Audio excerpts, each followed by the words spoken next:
ណាគេកំពុងតែអបឲ្យបងកំពុងតែយំណាគេមកចាក់អូចឲ្យបងប្រឆ្ងាយពីមុំណាគេមកជ្រៀតជ្រែងណាគេធ្វើបាបខ្ញុំ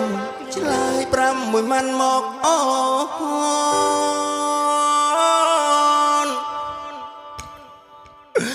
ណាគេកំពុងតែស្និទ្ធនៅពេលដែលបងនៅឆ្ងាយណាគេកំពុងតែសែននៅពេលដែលបងសប្បាយណាគេកំពុងស្ដាំនៅឲ្យដែលខ្ញុំរ៉ាយរំ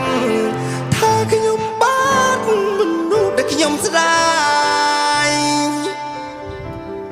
ណាក៏ដោយសម្រាប់បោះហើយចម្លើយបងនៅមិនប្រែ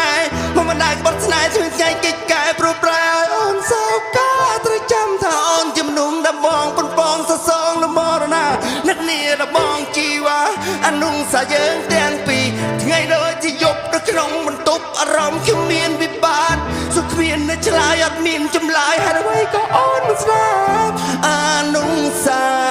ពីសន្យាបញ្ចប់ទាំងអងដោយសារអូ